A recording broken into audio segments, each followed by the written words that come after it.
자, 이 시간에는 금년도죠. 2020년도 기상청 기출문제. 먼저 기상학 개론부터 한번 보겠습니다. 첫 번째 문제가 뭐였었냐면은 지구 대기 중에서 성층권에서 가장 많은 기체가 뭐냐고 물어봤는데 1번이 성층권 그러면은 한 25km에 오존이 많으니까 오존이겠지 이렇게 쓰면 안 되죠. 원래 대기는 80km까지 80km 이하에는 균질층이라 그래가지고 균질권 그래가지고 조성비가 일정하잖아요. 그래서 보면은 질소가 한 5분의 4쯤 5분의 4면 얼마야? 한 5분의 4, 한 80% 되겠네. 그 다음에 산소가 5분의 1. 그 다음에 아르곤이 이거 기껏해야 이거 1%도 채 안 되죠. 그 다음에 이제 뭐 아르곤, 그 다음에 이산화탄소, 일산화탄소, 뭐 네온, 헬륨 이렇게 다 하는데 이거 다 합쳐봐야 이게 1%도 안 돼요. 근데 그 중에서 성층권에서 저기 뭐가 많으냐? 제일 많은 건 역시 여기서 질소죠. 저 80kg까지는 골고루 섞여 있어가지고 5분의 4가 질소가 제일 많은데 요 25kg쯤에 그 오존층이라고 한 거는 거기서 조금 그저 그 오존이 딴 데보다 조금 더 많아서 그런 거지 여기서 속아서 이거를 뭐 오존층이라고 하면 안 돼요. 그러니까는 이런 거 조심만 하시면 되고 큰 문제 없는 것 같아요. 자, 그 다음에 2번을 보면은 엘니뇨 시기. 엘니뇨 그러면은 뭐가 이렇게 되면 이것부터 그리면 되죠. 이렇게 해서 동풍이 약해져 가지고 여기가 차야 되는데 더워지는 거죠. 그렇죠? 더워져 가지고 그뭐 더워지니까 여기 저기압이 생기고 저기압이 생기니까는 저기 상승 기류가 생기고 비만이 오고 그렇죠? 그러니까는 여기 뭐 보르네오 이쪽에 여기가 동태평양이라고 그러면 여기 서태평양 쪽에 보르네오 열대우림 이쪽에서는 어떻게 돼요? 반대로 하강 기류가 생기고 여기는 물이 더우니까 여기 상대적으로 차지고 그렇죠? 그러니까 여기 고기압 생기고 가물고 뭐 이런 거로 다 생각하면 되는 거죠. 그래서 보면은 여기 뭐라 그래 돼 있어요. 기억이 뭐예요? 동풍이 강해지면서 용승류가 강해진다. 저기 용승류가 저기 돼서 이거 약해져 가지고 더워지는 거죠. 그래서 1번은 이건 틀린 말이 되는 거지. 그다음에 니은은 해수면 온도가 평년보다 높아진다. 이거는 맞는 말이죠. 그렇죠? 높아진 거예요. 그렇죠? 그다음에 디귿은 산불 여기 가물고 그러니까 산불이 나고 그런 거 당연하죠. 그래서 이것도 맞는 말이고. 그다음에 이거를 보고 좀 안 배웠다 이럴 수도 있겠는데 지금 어떻게 됐어요? 그러니까 호주가 이만큼 있으면 이쯤에 아마 다인이 있을 거고 지금 말했던 서태평양은 이쪽이겠고 그렇죠? 여기서 여기 무슨 섬? 타히티가 아마 여기 있겠고 아마 이렇게 될 거예요, 그렇죠? 자 그러면은 이 저기 뭐야 엘니뇨 시기가 되면은 평상시라 그러면 여기가 차고 그렇죠? 여기가 저 용승에 있어서 차고 여기가 더워가지고 이 경도차가 이쪽이 더 이렇게 표시하니까 그래가지고 이 경도차가 컸었는데 이게 지금 엘니뇨가 되면 여기가 따뜻해져가지고 여기는 더웠고 따뜻하고 그래가지고 이 차가 줄어드는 거죠. 반대로 얘기했지. 저기 해면 기압차가 기압차가 이제 뭐 온도에서 기압차가 나오는 거니까. 그래서 차가 증가하는 게 아니라 감소하는 거죠. 이거는 차가 증가하려면 라니나 때예요. 그것도 조금만 생각해보면 큰 문제 아닐 거라는 얘기지. 그래서 이것도 틀렸고, 그래서 맞는 거는 리을이 되네. 뭐 2번이 답이 되는 거예요. 그렇게 하면 될 거예요.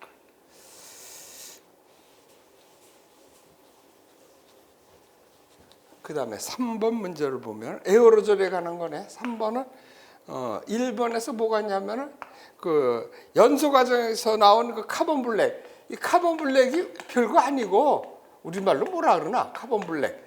저기 검댕이라고 그러고 뭐 이러는 거 아니야? 그름. 그러니까 이 카본 블랙 같은 거는 그 반사를 시킬 수가 없지. 이걸 흡수하는 거죠. 그렇죠? 그래서 보면 옳지 않은 거 첫 번서부터 틀린 말이 나왔네. 반사가 아니고 이거 흡수죠. 그러면 답은 나머지 답은 맞는 말이라는 소리네. 그럼 어떻게 볼까? 에어로졸 중 가시광선 파장력과 가장 유사한 크기 분포. 그건 무슨 소리예요? 같다 그러면 미산란이라는 얘기지. 그래서 시정도 약간 뿌옇게 보고 뭐 그런 게 미산란 얘기하고 있는 거잖아. 그렇죠? 미산란. 그러니까 이거 맞는 말이고. 3번은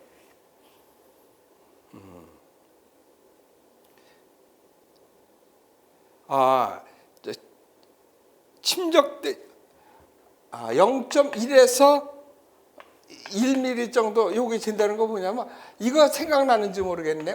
보통 이렇게 이거 반원으로 그랬었죠. 1mm 반경이나 직경이나 큰 차이 없다 그랬잖아요. 우리가 오도를 보는 거니까 이게 빗물이야. 그러니까 이게 1000 마이크로미터쯤 되는 거죠.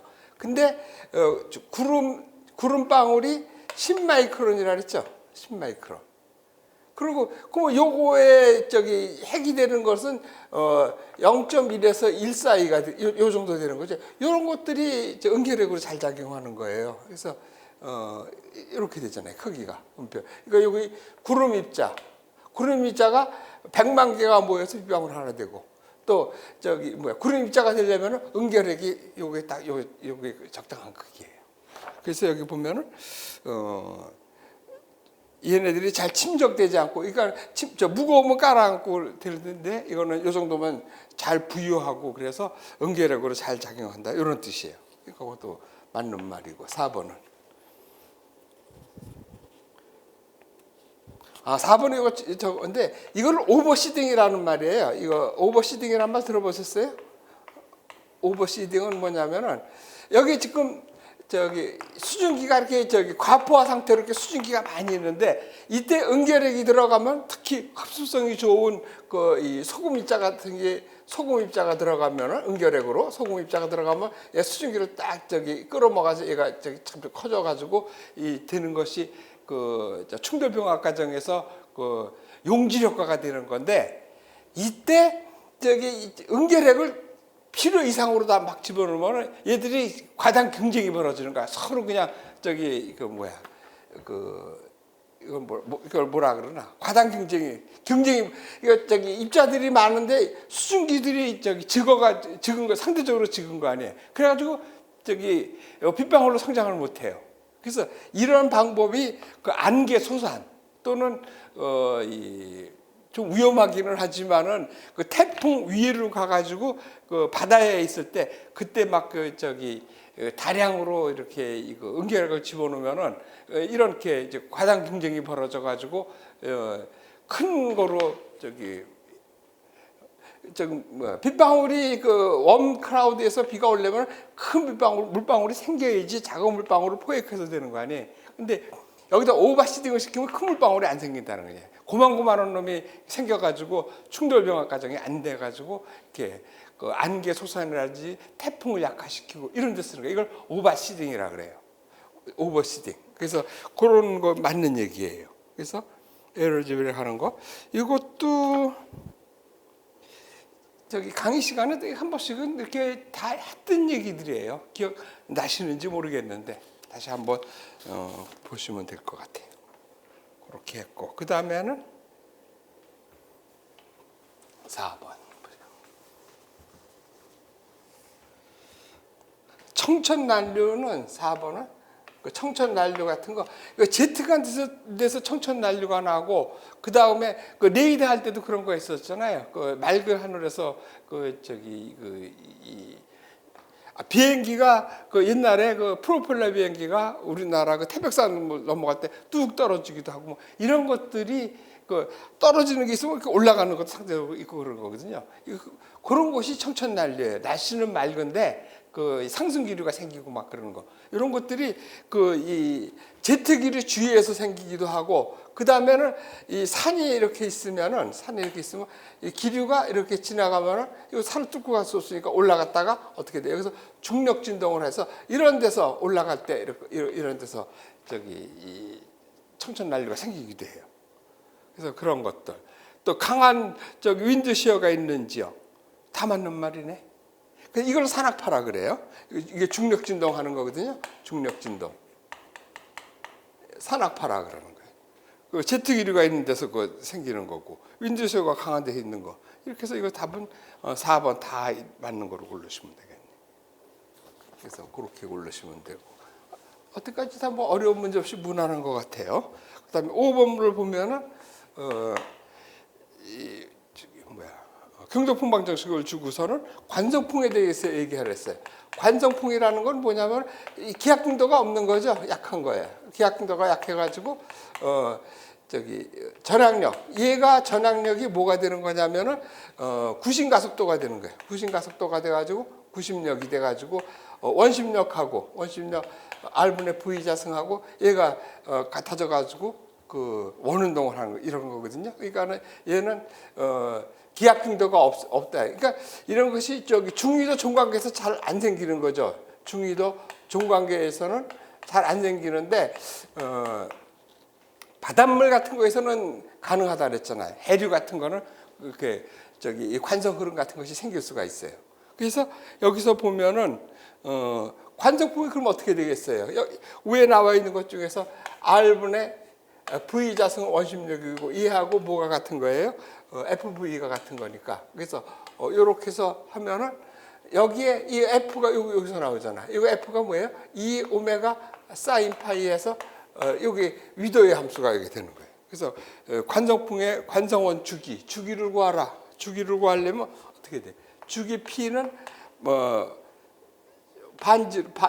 원지름 2파이 R을 갖다가 그 속도로 나눠주면 되겠죠? 그러면은 여기서 보면은 R을 하고는 무슨 관계가 있어요? 여기서 보면은 여기서 한번 보십시오.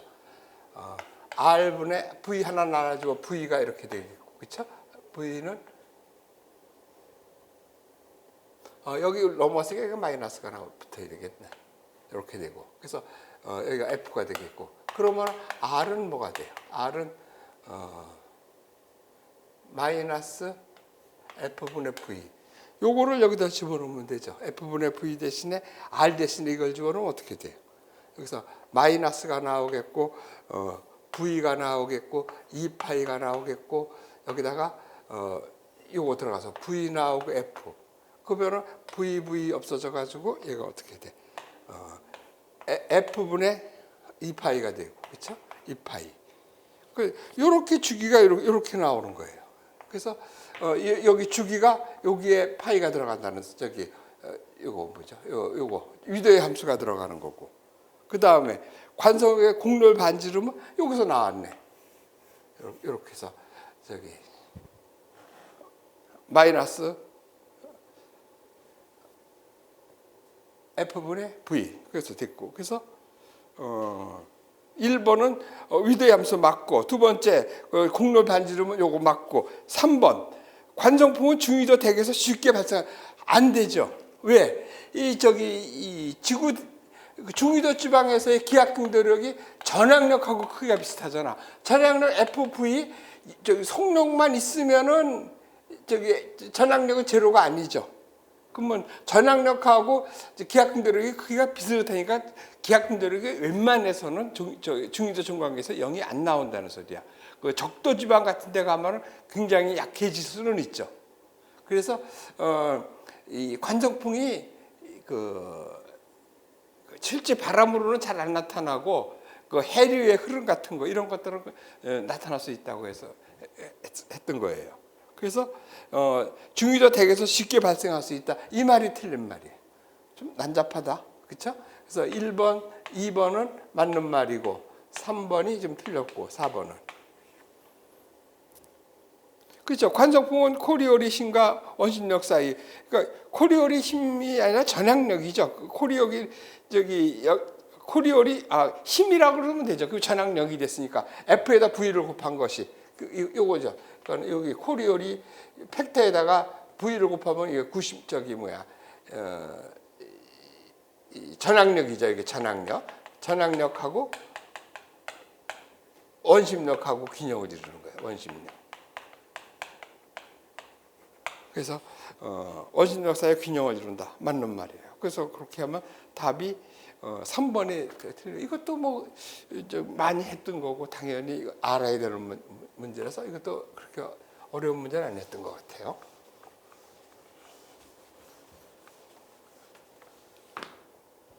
(5번) 그렇게 딱 치고, 그 다음에 6번을 한번 보면은 6번은 무슨 문제냐면은 여기서 좀 저게 많이 나왔네. 구름의 강수 과정에서 나왔죠. 0도씨 이하에서 얼지만은 0도씨 이하에서 얼지 않는 거를 관행각수라고 그러죠. 관행각수. 그렇죠? 관행각수가 되고. 그래서 영하 40도까지도 40도에서는 다 온다 그랬죠. 특히 물이 순수할수록 안 얼고 작을수록 안 얼어요. 표면 장력 때문에. 그래서 40도 C만 되면은 그때는 다 오는데 요 이하에서는 안 올 수도 있다는 소리예요. 유지할 수 있다. 그래서 이런 것을 관행각수, 그러니까 관행각 물방울, 수 대신에 물방울 쓰면 되는 거죠. 관행각 물방울 맞는 말이에요. 물방울이고 그 다음에 한다. 그래서 관행각 수적이 마이너스 40보다 높은 온도에서 얼기 위해서 이때 빙정액이 필요한 거야. 빙정액이 필요해서 빙정액 또는 빙결핵이란 말 써도 뭐 빙정액이 맞죠. 근데 빙결핵이라고 써도 돼요. 응결핵 뭐 여기 해서 뭐 빙결핵이라고 써도 뭐 틀린 말은 아니고 빙정이라면 이게 맞겠지. 그래서 이렇게 빙정이 될 수 있는 거는, 그러니까 여기 응결핵 같은 거는, 응결핵은 지구상에 무진장 많아요. 그래서 이게 여기서 제일 응결핵 중에서 제일 성능을 잘 발휘하는 것이 소금이고, 이 소금은 어디서 생기는 거냐면 바닷물이 출렁일 때마다 이게 생겨가지고 충분히 많이 생겨요. 바닷가 근처에는. 그리고 이 빙정액은 주로 이제 흙, 고령토 같은 거 이런 것들인데 그 다국 물질이고 그런데 이건 굉장히 수가 적어요. 수가 적다. 그래서 비가 안 올 수가 있는 것들이 그래서 그러는 거예요. 그래서 빙정액이 되는데 그 빙정액이 주의를 해가지고 얼면은 그게 물 구조가 이렇게 육각 구조로 이렇게 돼가지고 얘가 이렇게 막 이렇게 자꾸 커지면은 이렇게 커지다가 이게 부러진 것이 또 빙결핵으로 작용하고 뭐 이래가지고 이게 빙정이 증식을 해가지고 해서 대기상에는 그 빙정액이 많지가 않아도 비가 올 수 있는 이유는 이거 빙정이 증식을 해서 그러는 거예요. 그래서 그때 필요한 거예요. 그래서 물을 얼게 하려 그러면은 이 빙정핵이 필요해요. 빙결핵 또는 빙정핵. 그래서 상대되는 것은 응결핵. 그 물을 응결하려면 응결핵이 필요하고 요것은 소금이 가장 좋다. 그래서 요거를 이용해서 하는 것이 웜 클라우드에서 그 충돌병합 과정에서 비가 오는 거고, 요거는 물과 얼음의 그 포화 수증 기압 차로다. 빙정설에 의해서 비가 오게 하는 거예요. 그래서 그렇게 정리하시면 되고, 7번은 이 7번 문제가 좀 그래. 7번에서를 틀린다 그러면 이건 뭐 할 수 없는데 조금만 이것도 주의해서 보면 되는 건데, 우리가 지금 헤들리 순환 뭐 이런 거 생각할 때 보통 어떻게 그리나? 이렇게 해서 이렇게 그린 것도 있고 이렇게 그린 것도 있는데 이게 더 많던가? 자, 보통 이렇게 해서 많이들 그리죠. 이렇게 해가지고 이게 헤들리 순환, 직접 순환, 그렇죠? 이게 이렇게 해서 여기 뭐 간접 순환, 패럴 순환. 요게 이제 다시 또 직접 순환해서 극세포 뭐 이렇게 극순환, 극세포 뭐 이렇게 얘기를 하는데 이거 똑같아요. 내가 여러 번 얘기했지만 우리가 쉽게 이해하자고 해서 이렇게 해가지고 온난전선 그렇게 해놓고서 이 기울기가 뭐 300분의 1 뭐 이렇게, 이게 어떻게 300분의 2분의 1도 안 되는데, 그렇죠? 하듯이 얘도 마찬가지 자꾸 이렇게 알고 있는데 이거는 1년 평균 낸 것이 이거고 진짜로 이렇게 순간순간을 볼 때는 달라요. 그래서 보통 3개월 평균을 내가지고 그리는 것들이 많은데 3개월. 그래서 그렇게 그린 것 중에서 이 아래 그림을 보면은 이게 내가 이 학부 다닐 때 그때 막 나와가지고 대학원 때 이렇게 이거 뭐 세미나들 많이 하고 막 그랬던 거 생각이 나는데 아마 이름이 노웰일 거예요. 노웰이라는 분이 이때만 해도 이제 컴퓨터를 쓰기가 힘들고 잘해야 그 전자계산기 이렇게 쓰던 시대예요. 전자계산기. 그래서 그 방대한 자료를 가지고 여러 사람이서 계산기로 저기 두드려 가지고 얻어 가지고 이렇게 뭐 그래프를 만들든지 뭐 수식 하나 만들고 경험식 같은 거 하나 만들고 그런 것들이 박사학위 논문이 되고 막 그러던 시대야. 그때 나왔던 건데 이거는 지금 단순히 풍계만을 나타낸 거고 여기서는 이 그림은 뭐냐면 이 단위 면적을 지나가는 이 질량 속이니까 여기다가 그 질량 곱하기 이 유선함수 그러니까 바람의 그 벡터로다가 이렇게 계산해서 저기 단위 면적을 지나가는 거를 이렇게 그렸는데 여기서 중요한 게 뭐냐면은 자 그럼 여기 한번 봅시다. 지금 이 저기 큰 게 지구를 반쪽으로 이렇게 그렸을 때는 우리가 보통 이쪽이 여름 방구면 이쪽이 겨울 방구죠. 이게 여름 방구라고 치면은 이쪽이 겨울 방구가 될 거예요. 그래서 이렇게 다시 이렇게 그리면은 그럼 여기도 또 이렇게 있겠죠. 이렇게 이거는 여기 북방구 이게 남방구라 그러면 이 헤들리 순환이 언제 강할 것 같아요? 북방구하고 여기 여름철하고 겨울철하고 어느 게 이 바람은 뭐 때문에 부는 거예요? 그렇죠? 바람이 온도가 차야지 이게 여기가 이제 겨울이라 그러면은 이게 겨울이라 그러면 여기가 상대적으로 여기 둘의 온도는 비슷한데 얘 온도가 차니까 이때 여기가 강해지는 거란 말이에요. 그래서 보면은 그거를 지금 그려서 여기가 강할 때는 이 겨울방구는 이렇게 약해지는 거예요. 아니 여기가 지금 여름방구를 하면 여기가 약해지는 거죠. 겨울방구가 이렇게 세고 이게 약해요. 그래서 이렇게 나오는 거라고요. 이거를 갖다가 옆으로 이렇게 쭉 그린 거예요. 근데 이 지금 책들을 보면은 이 그림들이 여기서는 어떻게 되냐면은 위도가 이쪽이 남쪽에 S고 여기가 남반구고 여기가 적도고 이케토르고 여기가 이건데 이거 뒤집어질 수 있다는 소리예요. 자 그러면은 여기서 봤을 때 지금 그러면 이렇게 얘기할 수 있죠. 겨울방구가 헤들리 순환이 강하다고. 자 여기서 보시면은 여기 영도가 이렇게 돼 있는데 여기서 이렇게 되는데 여기를 침범해서 보면은 이제 이렇게 올라가서 이렇게 올라가고 있잖아. 이렇게 올라가서 이렇게 내려가고 있고. 그 다음에 여기 조그만 거 이렇게 올라가서 이렇게. 그러니까 이게 헤들리 순환이고 이게 헤들리 순환이에요. 그 다음에 여기 페로 순환이 이렇게 지나가고 있고 그건 비슷하네. 이렇게 지나가고 극순환이 이렇게 지나가고 있는 거예요. 자, 그러면은 여기가 지금 세니까 이쪽이 겨울방구라는 소리죠. 남방구 겨울방구고 그렇죠? 북방구는 여름이라는 소리죠. 이거 헤들리 순환이라는 소리. 그러니까 그렇게 찾으면 되는 거예요.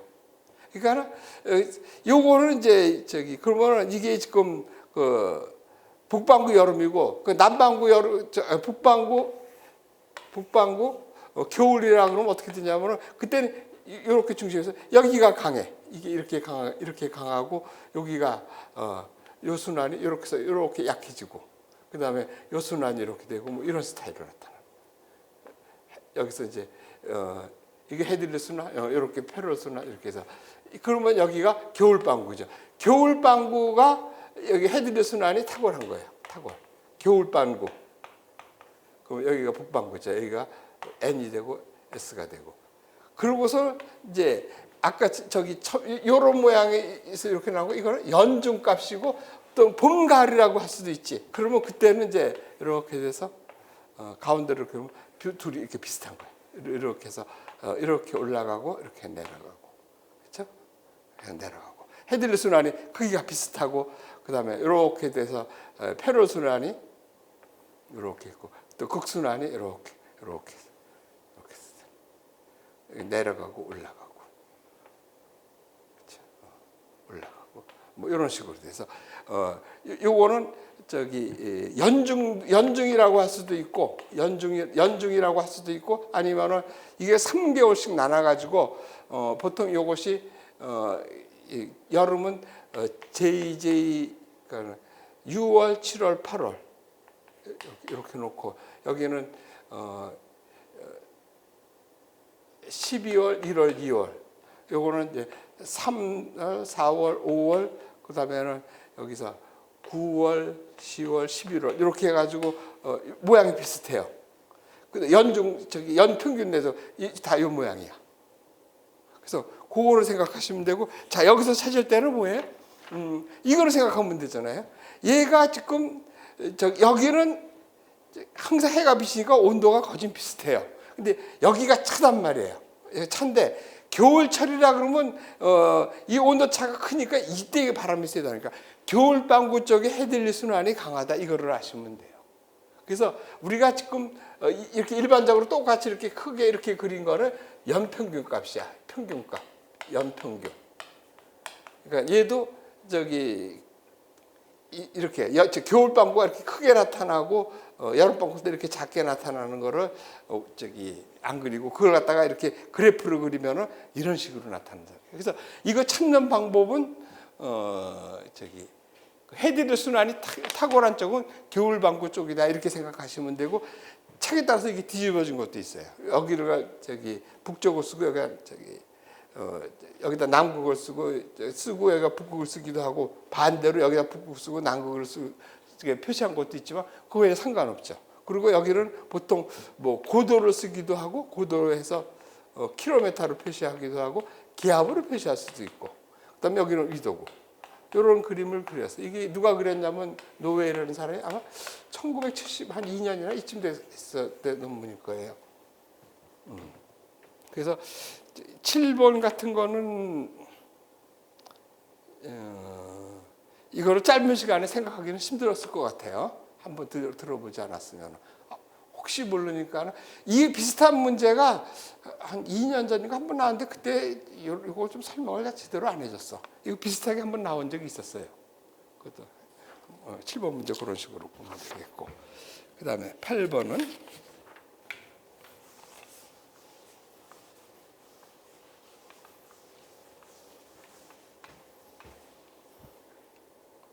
태풍에 대한 거죠. 태풍 하면은 1번. 온대저기압이면 그 열대저기압이죠. 그러니까 이거 틀렸네. 열대저기압이야.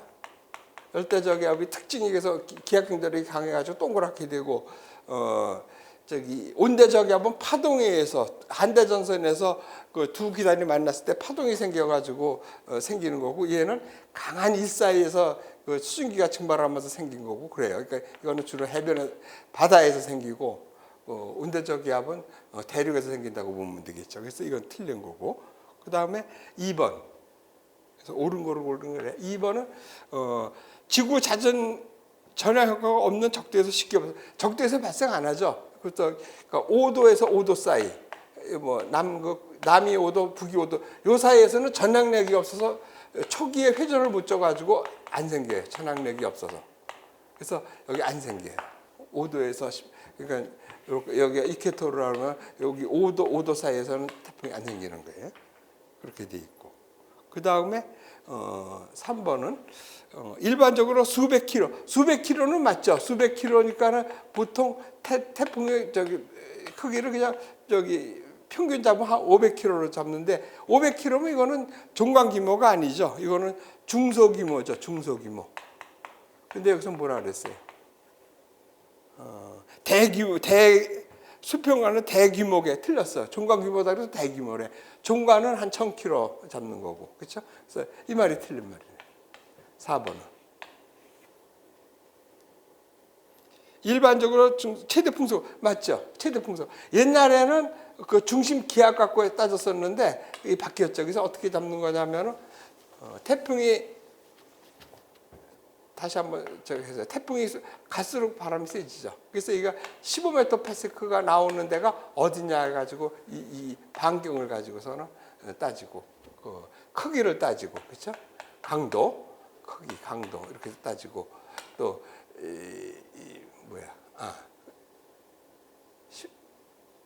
이거 강도는 저걸로 해라 그랬죠. 17, 25, 33, 43 뭐 이 정도 해가지고 17 미만은 이게 이제 여기는 이제 TD가 되는 거고 17에서 25 사이가 되면 이게 TS가 되고 여기로 들어가는 것이 24서부터 34 이것이 타이푼 뭐야? STS 여기 잘못됐네.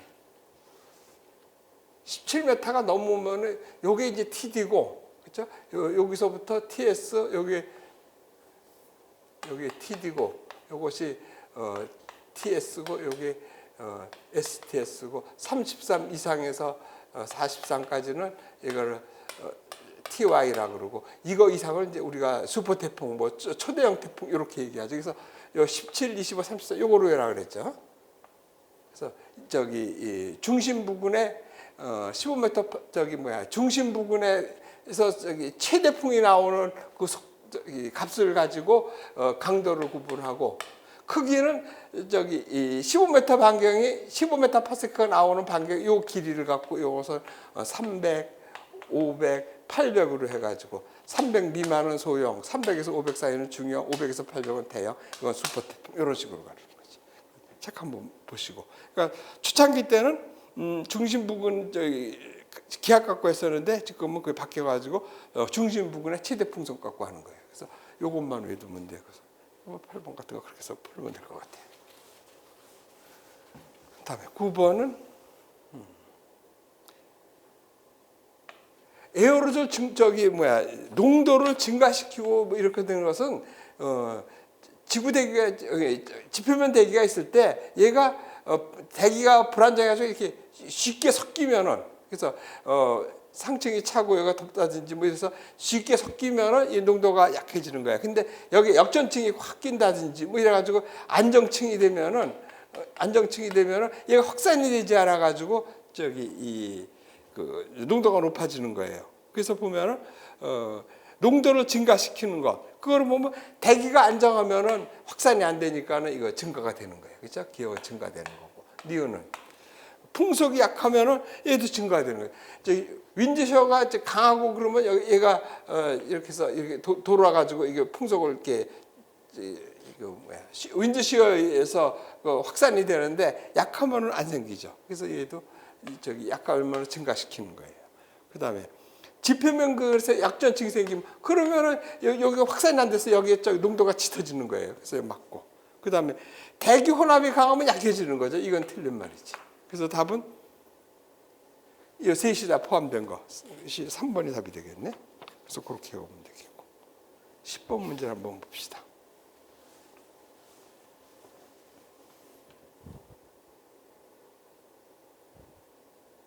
10번은 저걸 구하라는 소리네요. 10번은 직인풍을 구하라는 소리 아니에요. 그 직인풍은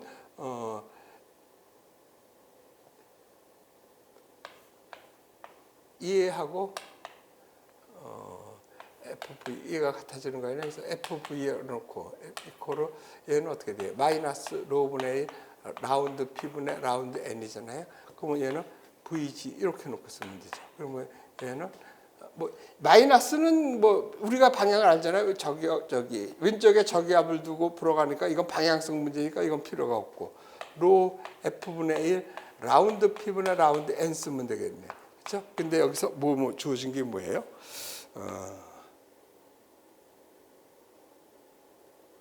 밀도가 1이라 그랬으니까 여기서 요거죠. 그러니까 여기서 밀도 1이니까 1kg니까 쓸 필요 없고 그 다음에 F가 얼마로 쓰래요? 10의 마이너스 4승을 쓰라 그러고 1이고 그 다음에 500kg마다 5헥토파스칼이에요. 5헥토파스칼이니까 500 뉴턴이 되겠죠? 그 다음에 500kg니까는 500에다가 이렇게 1000 붙이면 되죠. 그러면 4개 빼면은 이거 없어지고, 그렇죠? 그러면은 4개 빼면은 됐고, 그 다음에 50으로다가 500을 나누면 10이네. 10m/s네. 이게 답이 되겠네. 그 다음에 방향을 쓰라고. 방향은 남반구라 그랬네. 이게 중요하네. 남반구에서 반대로 했어요. 남반구라고 했으니까 남반구에서는 되고, 동쪽으로 갈수록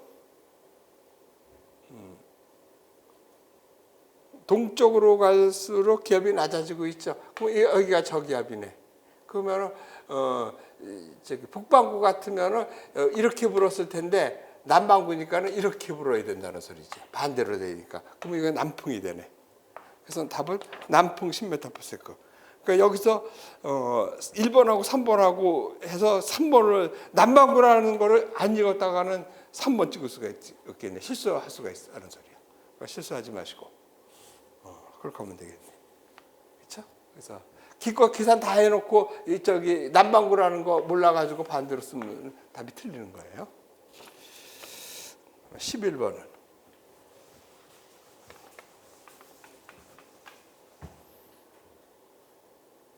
11번은 대체로 위도 정확히 말하면 40도 부근이에요. 저기 지구가 여기라고 하면 지구 이렇게 여기하고 이렇게 내려가 페르소는하고 되는 여기 30도 부근. 마르 위도라 그러는데 그래서 이렇게 여기에요. 근데 거기서 조금 더 올라가면은 여기서 하강기류에서 저기 공기가 단열 압축돼서 온도가 높아지고 된 데다가 비가 또 짙고 그래가지고 또 증발은 잘 되고 그래서 모든 사막이 대부분 40도 근처야. 그래서 우리나라를 이렇게 중심으로 이렇게 얘기하면은 만주 쪽에 커얼친 사막 같은 거 이렇게 있고 쭉 가서 이쪽으로 오르도스, 뭐 바단자란 이쪽으로 가면 저 사하라는 저쪽까지 있고 뭐 이런 식으로 지금 저기 여기 뭐죠? 저기 황사 많이 날라오는 거 그리고 여기 황토고원, 고비사막 전부 40도예요, 그렇지?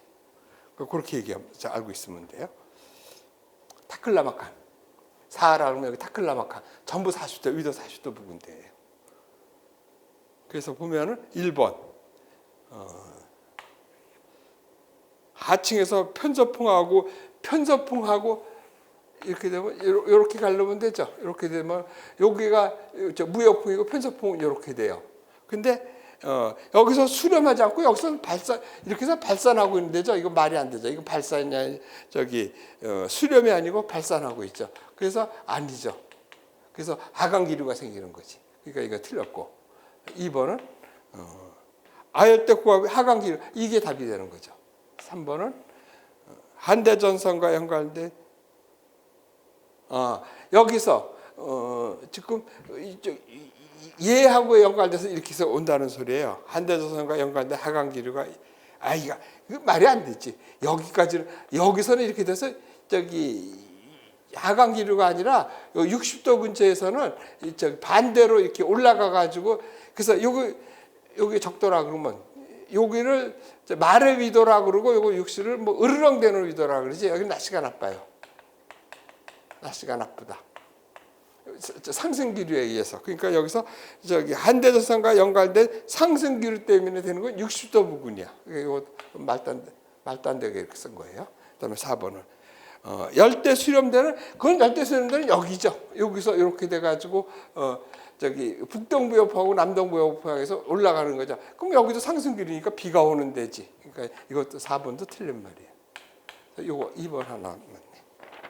11번까지.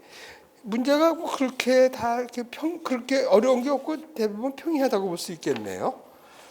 그 다음에는 12번.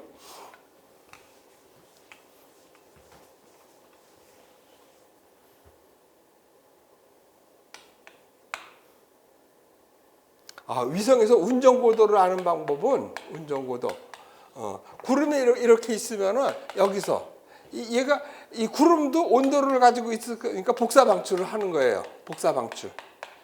복사방출. 그러면은 여기서 맥시멈 파장을 얻으면 이 온도를 알잖아요. 그러면은 이 온도대가 저기 이 지구의 그 온도가 이렇게 쭉 있으면 온도 프로파일을 우리가 쭉 알고 있으니까는 계절적으로 이걸 그 값가구 해서 이걸 비교해 가지고 이 높이를 추정해 나가는 거예요. 그래서 그렇게 하면 기압값 알 수도 있고 막 그래요. 그걸 토브스를 이렇게 관측한다 그러는 건데 그렇게 하는 거예요. 그래서 이거 보면은 운정의 적외선 복사방출 강도를 측정해서 온도를 알아가지고 그 온도를 가지고 지구의 배경 온도를 구해가지고 거기서 이제 높이를 찾아내는 거예요. 그러니까 구름 모양, 구름의 크기, 구름의 이동 바탕을 해서 하는 거는 4번 같은 경우에는 이게 무빙 타켓 뭐라 하나 무빙 지금은 저기 패턴 인식으로다가 하는데 상층에 구름이 이렇게 있으면은 이 구름 모양이 쉽게는 안 변해요. 여기에 무슨 뭐 이렇게 특이한 모양이 하나가 있으면은 그러면 얘가 다음 시간에 얼마큼 올라갔느냐 해서 그 시간을 가지고 풍향 풍속을 구하는 하는 방법이에요. 구름 이동 방향을 이렇게 바탕으로 해가지고 풍속을 추정하는 방법이 있어요. 이거는 운전구도 찾는 거하고 다르고 상층의 풍속을 구하는 방법이에요. 4번은 이런 것들을 다 위성을 이용해요. 그러니까 그 전에는 이걸 사람 눈으로 이런 걸 찾아가지고 얘가 다음 시간까지 안 변하고 이동했다 그러면 그걸 가지고 추정했는데 요즘은 이제 컴퓨터로다가 패턴 인식을 해가지고 특이한 걸 딱 잡아가지고 자동적으로다가 구해요. 그래서 그런 데가 구름마다 특징인 데가 여러 군데가 있으니까 그렇게 해가지고 구해서 너무 이상하게 큰 값 나온 거, 작은 값 나온 거 빼고 그래가지고 상층의 바람을 이렇게 풍속을 구할 수 있어요. 그러니까 하층에서 하층에 있는 그 해상풍도 구하는 방법은 먼저 그런 이 바람에서 이 파도가 막 치는 거. 그러니까 바람이 잔잔했으면 거울 같았을 텐데 바람이 세면은 바닷물이 출렁출렁 해가지고 들어오는 복사 강도가 약해지는 거를 가지고 해상풍을 추정하고 상층의 바람은 이런 식으로 추정하는 거예요. 그래서 위성에서 고도 측정하고 풍속 측정하고 이런 방법들이에요. 이런 것들이 그 전에는 우리 천리안에서 자동적으로 25종을 그렇게 해서 분석해 주는데 지금 천리안 2호에서는 이게 52종으로 늘었어요.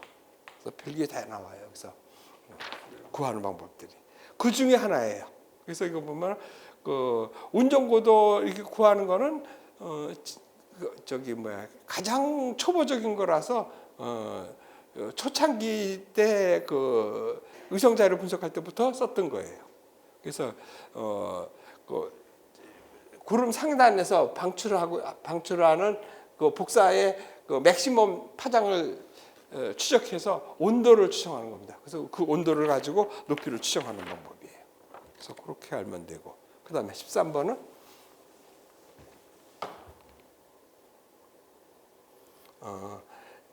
13번에 우리가 시딩 물질, 그러니까는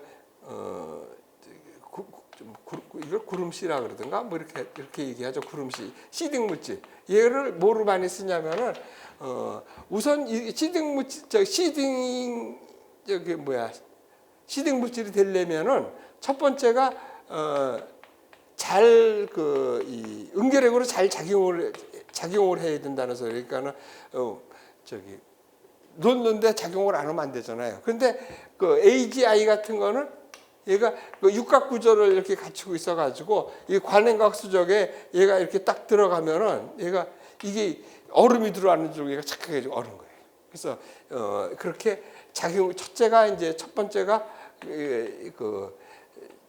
빈결 작용을 잘해야 되고, 그 다음에 중요한 것이 뭐냐면은 이렇게 잘해도 이게 몇 개 없다 그러고 만들기 어렵고 비싸면 안 되잖아요. 근데 AGI 같은 거는 노란색 분말인데 얘는 1g을 태우면은 10에 14승 내지 16승 무지무지하게 많이 나와요. 그래서 얘가 AGI가 시딩 물질로 다 쳐주는 게 바로 그래서 그러는 거예요.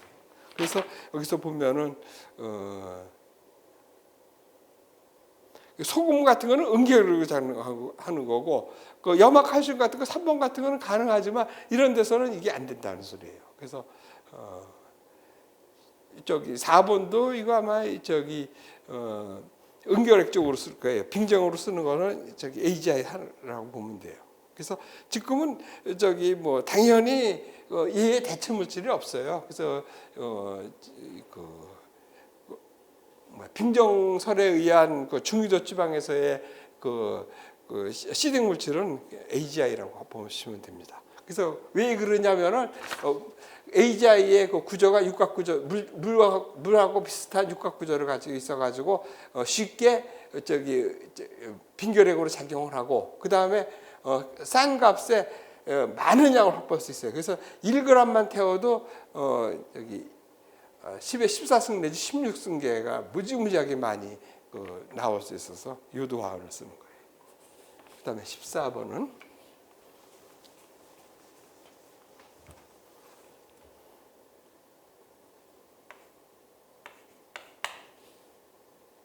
중간권 1번 중간권에 오전시 한다는 건 말이 안 돼요. 틀렸죠.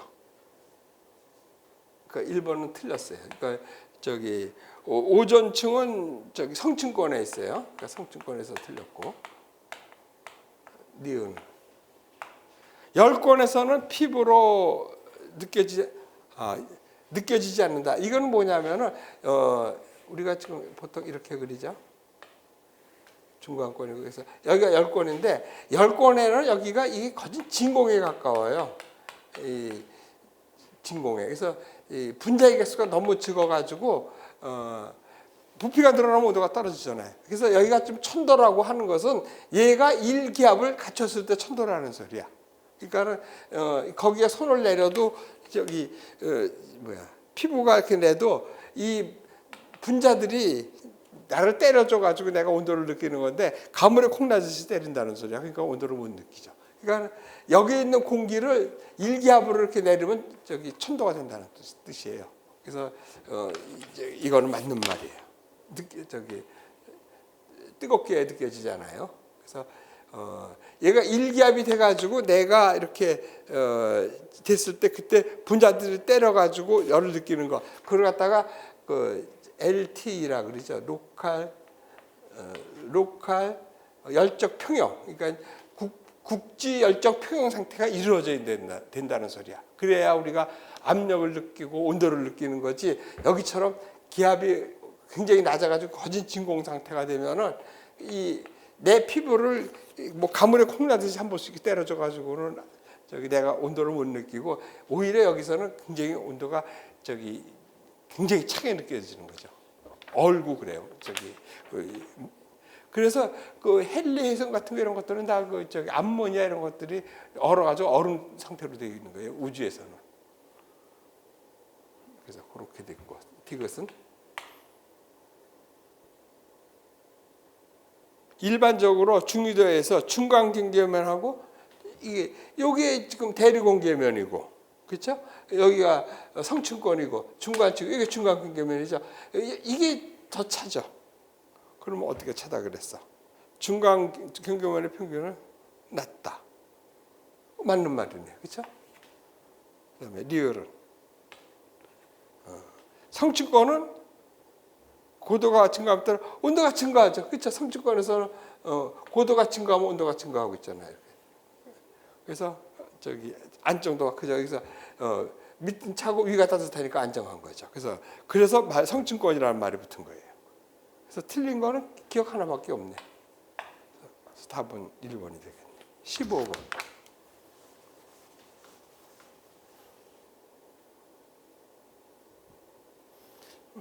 15번을 좀 하려면은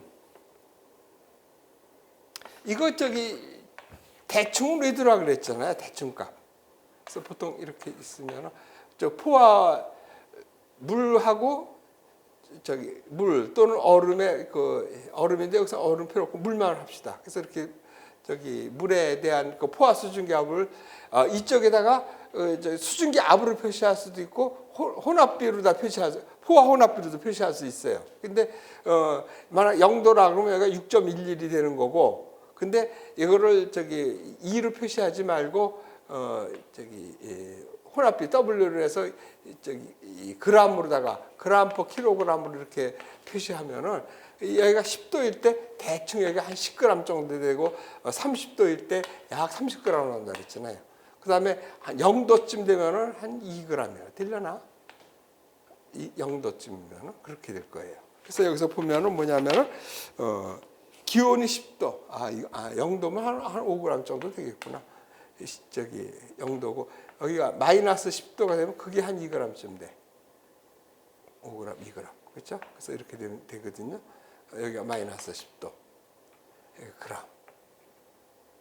공기 1kg일 때 30g이 들어갈 수 있고 그런 뜻이. 그러면은 기온이 마이너스 10도인 저기 극지방에서 공기가 포화가 됐다. 그러면 그때 실제로 들어있는 저기 이 수증기의 양이 한 2g쯤 들었다는 소리죠. 그렇죠? 그리고 들어있고 2g. 그리고 그 포화 수증기압도 2g. 그래서 2g 분의 2g 곱하기 100 해서 상대수도 100%가 이렇게 된 거야. 그렇죠? 그래서 이게 포화 혼합비도 2g, 포화 혼합비도 2g 이렇다는 소리야. 포화가 됐다 그랬으니까. 그렇게 됐고 그다음에 사막에서는 35도면 30g보다는 넘어야 되잖아. 이거 한 40g쯤 될 거예요. 대충. 40g쯤 들어있는데 얼마큼 들어있어요? 이수점 온도가 0도래요. 0도면 5g 정도 들어있다는 소리죠. 5g. 그러면 곱하기 100 하면은 상대 습도는 이건 뭐야? 40으로 나누면은 뭐 약간 10이 안 돼. 10은 넘네. 10은 넘죠. 12나 뭐 이 정도 되겠네. 5 나누기 3은 얼마야? 1.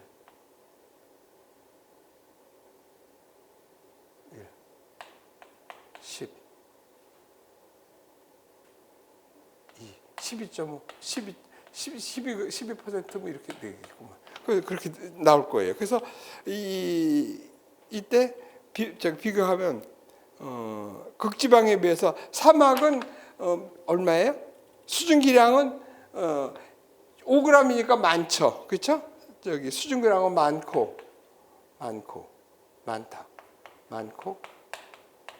상대 수도는 낮죠. 여기는 극지방은 저기 100%인데 여기는 뭐 12%이 정도밖에 안 되니까. 그래서 많고 낮다 이렇게 표시하면 돼요.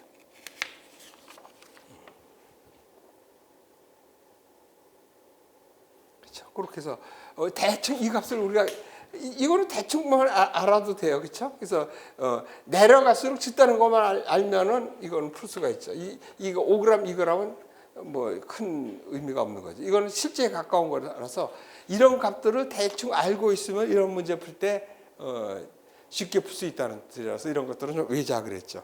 아까 그 15번 문제 풀었을 때 그건 뭐 이 값들을 어떻게 알고 해서 문제를 푸냐 그러는데 강의할 때 우리가 이 그림을 외작을 했잖아요. 그래서 이렇게 됐을 때 여기가 10이고 여기가 30이었을 때 이쪽으로 가도 이게 외기가 쉽잖아. 여기가 10g, 여기가 30g, 그렇죠? 그리고 여기가 20일 때 여기가 20이 아니라 17이 된다 그랬죠. 왜냐하면 이 모양이 되니까 여기가 20이고 그래서 이렇게 해서 여기가 한 17쯤 된다 그랬잖아요. 그래서 여기가 0이라 그랬으면은 여기가 10이면은 여기 뭐 한 5 잡으면 될 거 아니에요. 그다음에 마이너스 10이면은 이렇게 해서 뭐 한 2나 뭐 이렇게 잡아서 이렇게 대충 잡아서 요게 틀려도 된다는 소리죠, 값은. 그렇죠? 그리고 우리가 상대수도 구하는 거는 얘가 포화 수증기 포화 혼합이니까 이렇게 해서 들어 있는 거 곱하기 100 하는 것이 상대수도라는 것만 알고. 그렇죠? 그러면은 알 수 있는 거 아니에요. 그래서 극에서 마이너스 10도에서 포화가 됐다 그랬으니까 거기 들어있는 거 2g일 거 아니에요. 그러면 여기 포화가 됐다 했으니까 둘이 또 2 해가지고 100에서 여기가 상대수도 100%가 된 거고 여기는 30일 때 여기가 30이었는데 35도 그러면 뭐 35도 써도 좋고 한 40도 써도 좋죠. 그렇죠? 그래서 40이라고 그래서 WS가 여기는 이제 40이 된 거지. 40. 그렇죠? 그다음에 10도일 때 0도일 때 노점 온도가 0도니까 이거 얘가 5가 되는 거지. 그래서 40분의 5 이렇게 되는 거예요. 곱하기 100 해서 뭐 12% 이렇게 나왔거든요. 그러니까 이 그래프를 대충 외작을 했던 거 아니에요. 포화스 증각 그래프. 온도와 포화수 증가과의 관계, 이게 CC 이퀘이션이라고 그랬잖아요. 그래서 요거는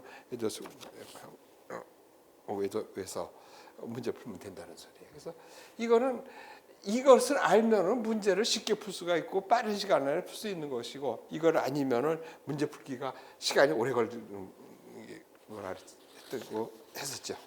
그래서 그렇게 다시 한번 정리 한번 하시고, 그다음에 16번은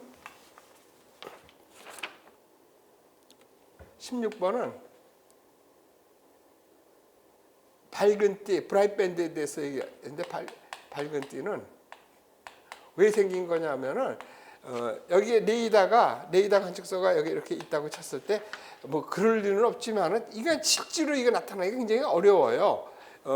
이렇게 층운이 아주 폭넓게 해서 비가 같은 강도로 이렇게 온다는 가정을 한 거예요. 그러면은 레이더를 이렇게 관측하면 이렇게 관측이 됐다는 소리죠. 그러면은 여기서는 어떻게 되겠어요? 여기서는 요 정도가 딱 되겠네. 여기는 뭐냐면은 눈이 이렇게 내려다가 딱 내려오면서 코팅이 돼가지고 반사 강도가 굉장히 커졌을 때, 이거 물하고 얼음 또는 눈하고의 유전율이, 물이 좋단 말이에요. 반사를 잘한다는 뜻이에요. 그래서 여기서 강하게 나타난다는 소리예요. 그래서 이렇게 쭉 동그랗게 강하게 나타난다는 소리예요. 그러면 여기는 뭐냐면은, 이런 거 너무 적어야겠다. 이렇게 그리고 여기서는 눈이 잡히는 거지. 그러니까 여기서는 눈에 이렇게 딱 코팅이 딱 이렇게 된 데서 나타나고, 여기는 눈이 잡혔으니까 약하게 나타나는 거예요. 약하게 반사 강도가 약하게 나오고. 그러면 여기서 그럼 비라면 빗방울이 이렇게 떨어지고 있어서 이 빗방울이 걸렸을 거 아니에요. 그럼 빗방울은 다시 반사 강도가 강하지만은 이때는 낙하속도가 큰 거예요. 얘는 눈은 날려가면서 오지만은 얘는 빨리 떨어지니까는 단위 최적 땅에 들어있는 개수가 여기 적어. 그래서 여기가 약하게 나오는 거예요. 여기가 강하게 나오고. 그래서 또 이렇게 레이더를 중심으로 딱 이렇게 강하게 이렇게 나타나는, 이걸 브라이트 밴드라고 그러는 거예요. 그래서 실제적으로 이렇게 나타나기가 참 힘들다는 소리죠. 왜? 이거 가정이 레이더 사이트 주변에 충운이 골고루 그것도 강도가 비슷한 그런 구름층이 폭넓게 이렇게 끼기는 쉽지가 않죠. 그래서 실제로 나타나는 것은 이렇게 해서 이렇게 끊어지게 나타나겠죠. 이쪽에 구름이 없고 막 이래 돼가지고, 그래서 보면은 요 동심원상으로 이렇게 선이 나타난다는 소리예요. 그래서 이런 거 브라이트 밴드라고 보는 거지. 그래서 그 얘기거든요. 그래서 1번을 보면은 1번 밝은 띠가 나타나는 것은 물의 상변화, 그렇잖아요. 얼음이 녹아가지고 이렇게 눈 위에 있을 때는 유전율이 낮고, 또 물이 되면은 유전율이 높아서 반사각도가 높은데 이 떨어지면서 이게 빨리 떨어지는 바람에 약하게 되고, 요때가 가장 세게 나타나서 눈 위에 이렇게 빙경 위에 물이 싹 코팅된 이런 상태, 노글락말락하고 이런 상태, 그때가 강하게 나타나는 거죠. 그러니까 상변화하고 관계 있는 거죠. 상변화 때문에 원래는 같은 강도에 지금 비가 오고 있는 건데 이렇게 다르게 나타난다는 뜻이야. 상변화하고 연결되는 거죠. 그 다음에 두 번째는 얼음보다 유전율이 달라서 그렇다고 했잖아요. 이건 맞는 얘기죠. 유전율이 달라서 반사 강도가 물이 더 크다는 소리야, 눈보다. 그 다음 3번은 밝은 띠가 나타나는 고도에서 실제로 강수강도가 강하지 않다 그랬잖아요. 똑같이 떨어지는데 반사를 많이 해서 강하게 나타났을 뿐이지. 그러니까 이게 틀린 말이죠. 4번은 밝은 띠 하부에서 강수 입자가 낙하수도가 요 얘기예요. 이게 낙하수 눈은 천천히 이렇게 날려면서 내려가지고 방사강도가 이렇게 높게 상대적으로 높게 나타나고, 대신 약하죠. 근데 B는 반사 강도가 강해서 높게 나타날 수가 있었는데 얘가 떨어지는 속도가 커서, 즉 단위 최적당에 들어있는 개수가 몇 개 안 들었다는 소리야. 여기서는 누는 이렇게 하면 뭐 여기 10개 들었다 그러면 얘는 5개밖에 안 들었지. 얘가 빨리 떨어지니까. 그 얘기예요. 그래서 16번은 그렇게 해서 풀면 이건 맞는 얘기고. 자, 그다음에 17번.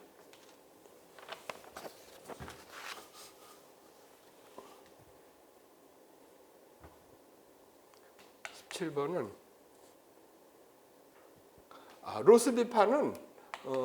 로스비파는 대기 한 500헥토파스칼 이상 상층에서의 그 파장으로 나타나는 이런 것을 로스비파라 그래요. 그래서 로스비파가 왜 이렇게 파동을 쳤냐 하면은 그 잠재화도를 보존하기 위해서, 생각나요? 여기 히말라야 산맥이 있고 이 반대편에 로키 산맥이 있어가지고 얘가 갈 때 이렇게 돼가지고 잠재화도를 보존하기 위해서 출렁해서 된다는 거예요. 그 얘기고. 그 다음에 여기에 대륙하고 이쪽에 바다하고의 영향차 때문에 이 파가 빨리 올 수도 있고 늦게 올 수도 있고 그런 거 있었다는 것이 아마 배운 거 기억이 날 거예요. 그래서 보시면은 지형이나 비단열 가열의 영향을 받는다는 소리죠. 그렇죠? 그 지형 때문에 생기는 거고, 그 바다와 육지의 그 대륙하고 바다의 그 온도 차이 때문에 그 진행 속도가 빠르거나 늦거나 할 수 있어요. 겨울철하고 여름철하고 좀 다르게 나타나는 것이 영향을 굉장히 받는다는 소리예요. 이거 맞는 말이고. 니온은 중위도 지방의 열수성이 중요한, 얘가 이렇게 출렁이니까 어떻게 된다 그랬어요. 다시 그리면 지구가 이렇게 있으면 지금 여기가 뜨거워가지고 지금 이렇게선 하는데 여기까지 갔을 줄 알았더니 못 갔잖아요. 근데 얘가 이렇게 되고 이렇게 들면 찬계위로 되고 안 되잖아요. 그러니까 얘가 파동으로 쳐가지고 더운 공기를 위로 올리고 찬 공기를 밑으로 가서 이렇게 해서 열균형을 이루어지는 거예요. 그래서 열수성에 중요한 역할을 한다. 맞는 얘기고. 그 다음에 마찰력을 무시하면은 로스비파는 이거 지금 500헥토파스칼에서 마찰력이 없는 거예요. 이건 말이 안 되는 소리지. 처음부터 마찰력은 없는 거예요. 그 다음에 잠재화도를 보고 한다는 것이 F 때문에 생기는 거 아니에요. 이게 여기서 우선 얘가 이렇게 넘어가려 그러면은 절대화도를 보존하기 위해서 올라가면은 뭐 이렇게 됐는데 거기에 잠재화도까지 집어넣어서 되는 거거든요. 그러니까 F 때문에 생기는 거예요. 고도. 그래서 위도에 따라 변하기 때문에 발생한다. 이것도 리얼 맞는 말이죠. 그래서 답은 2번. 이건 한번 다 했던 것 같아요. 많이들 했던 거 당연히. 17번은 그렇게 쓰면 되고. 그 다음에 18번은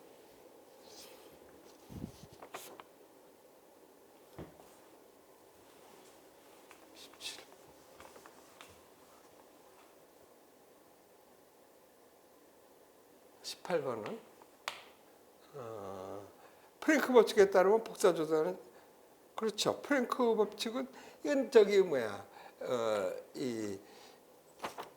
지금 우리가 과학적 연산하고 그럴 때는 절대 온도로 써야 되는 이유는 뭐냐면은 우리가 0도씨라고 잡은 것이 이거 물이 어는 거는 이거 큰 영향이 없잖아요. 괜히 0도씨 되면은 거기다 지금 무슨 수식에다 0도씨 오면 다 없어져 버리잖아요. 그래서 그걸 안 되게끔 해서 절대 온도로다 집어넣는 거예요. 그러면 절대 온도 0도가 들어가면 어떻게 되냐면 절대 온도 0도 K는 있을 수 없다는 것이 연력학 한 법칙에서 나오잖아요. 그래서 그렇게 해서 되는 거예요. 그러니까 여간 이 과학적인 연력학을 구하고 그랬을 때는 그 절대 온도로 써야 되는 것이 맞다는 소리야. 왜? 섭씨 온도로 쓰면은, 섭씨나 화씨를 쓰면은 의미 없는 그 0이 돼가지고 이 식이 제로가 돼가지고 물체가 없어지거나 막 이렇게 되잖아요. 그래서 안 되는 거예요. 그래서 뭐든지 여기서는 당연히 이거는 절대 온도 써야 되는 거 맞는 얘기. 두 번째는요. 비내 법칙에 따르면 최대 파장. 그래서 비내 법칙이 그거 아니에요. 최대 파장이 되는 거. 맥시멈 파장. 맥시멈 파장은 어떻게 된다고요? 3,000을 갖다가 사실은 2,000 얼마인데 외지는 못하고 그래서 대충 그랬죠. 그 온도로 나눠주면 맥시멈 파장이 나온다 그랬잖아요. 그러니까 이것도 절대 온도예요. 그렇게 해서 구하는 거고. 그래서 절대 온도에 반비례한다. 반비례하잖아요. 그래서 됐고 3번은 스테판 볼츠만 법칙은 절대 온도에 이건 제곱에 이거 되죠. 그거는 그 스테판 볼츠는 시그마 t에 4승하잖아요.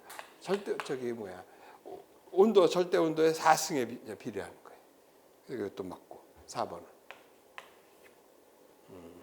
키르페 법칙에 따르면 키르페 법칙은 뭐예요? 들어온 만큼 나가야 된다는 소리죠. 그러니까 그 모든 물질이라는 것은 언젠가는 받아놓은 그러니까 어떤 물질이 온도를 갖고 있다. 그럼 언젠가는 저기 지금 이전에 받아놓은 거 있으니까는 나가야 된다는 소리예요. 그래서 바꿔 말하면 뭐예요? 온도를 가진 모든 물체는 복사 방출한다 이렇게 보는 거예요. 그래서 보면은 그게 얼마큼 나오는데 들어온 만큼 나가야 되는 거예요. 그러니까 흡수한 만큼 방출해야 된다는 소리예요. 그런 것들이 흑체죠. 그래서 보면은 복사 흡수한 파장하고 방출하는 파장을 독립적일 수가 없죠. 들어오는 것만큼 나가야 된다는 거죠. 그러니까 흡수한 만큼 방출해야 된다는 소리예요. 그래서 이제 들어온 만큼 나가야 된다는 뜻이죠. 그러니까 이거 안 되죠. 그래서 좋은 흡수체가 그래서 좋은 방출체가 된다는 하는 뜻이 이게 전부 키르케 법칙이에요. 그러니까 이게 틀린 말이죠. 그래서 답은 4번이 돼.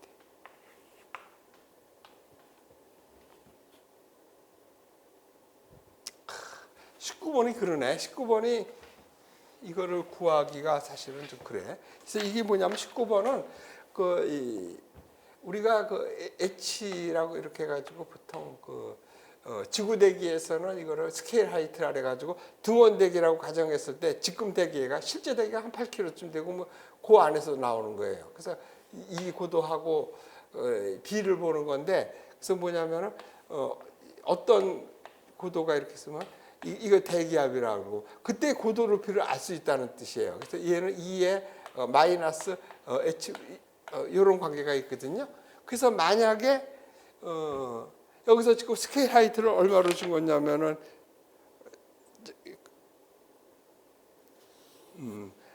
7km라고 했다고 치면은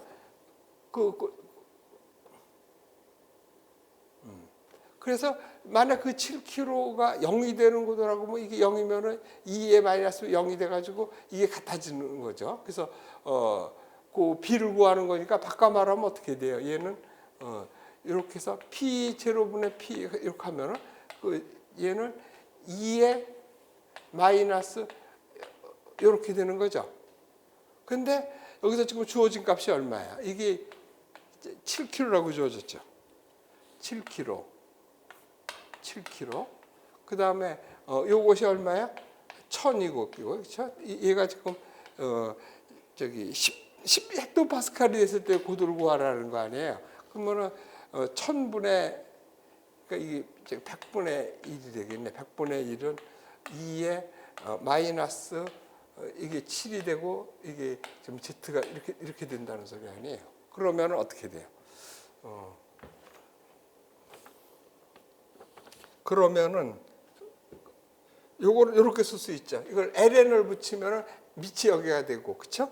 그러면 얘는 ln 100분의 1은 마이너스 7분의 z가 되는 거 아니에요. 그러니까 무슨 소리냐면은 10의 2승은 100이라 그러면은 뭐 로그 100은 여기가 10이 되겠지. 여기 2가 되는 거냐? 요 원리 아니에요. 이게 ln은 이렇게 여기 2가 될 뿐이고, 그러니까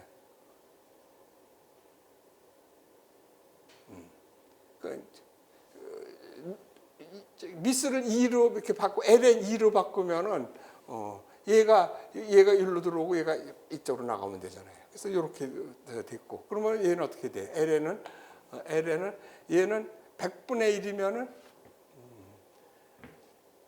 100분의 1이면 어떻게 돼? 이거 뒤집을 수가 있죠. ln 저기 100으로 잡고 ln 100으로 잡으면 얘는 마이너스가 떨어지는 거죠. 이걸 뒤집으면 그러면 얘는 어떻게 돼요? ln은 10의 2승이니까 얘가 2로 가고 얘가 10이 이렇게 되고 얘가 7분의 z가 되잖아요. 근데 여기서 ln 10 주어졌죠. Ln 10 2.3이라며 뭐 2 곱하기 2.3 그렇죠? 그 다음에 2.3은 7분의 Z 여기다 또 이쪽이 곱하기 7 하면 되겠네. 7 하면은 얘가 Z 하네. 그러면은 얼마야? 이렇게 5 7호 35 한 32kg쯤 되네. 그래서 답이 32쯤 되는 그래서 3번이 답인데 자 가만히 생각해 보세요. 이런 문제를 냈겠냐 말이죠. 응? 이렇게 해서 이거를 계산해서 이거를 2, 3분 안에 이거를 계산해서 내라. 이거는 아닐 거라는 소리야. 그러면 다시 한번 생각을 한번 해보세요. 이거는 이제 정식으로 문제를 풀면 이렇게 풀어야 돼요. 그러면 이거를 외우고 있는 사람이 별로 이렇게 많지 않을 거라는 소리야. 그런데 여기서 어떻게 됐다 그랬어요? 여기서 주어진 식이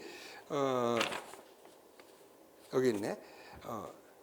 등원되게 그랬을 때 이렇게 해서 요만큼 했을 때 얼마큼 2의 마이너스 1 감소하는 고도가 약 7km래요. 2의 마이너스 1승이면 얼마예요? 2가 2의 마이너스 1승이면은 2.7분의 1이라는 소리죠. 약 3분의 1쯤 되는 거 아니야? 3분의 1. 3분의 1이 되는 고도가 7km라는 소리예요. 3분의 1이면 얼마예요?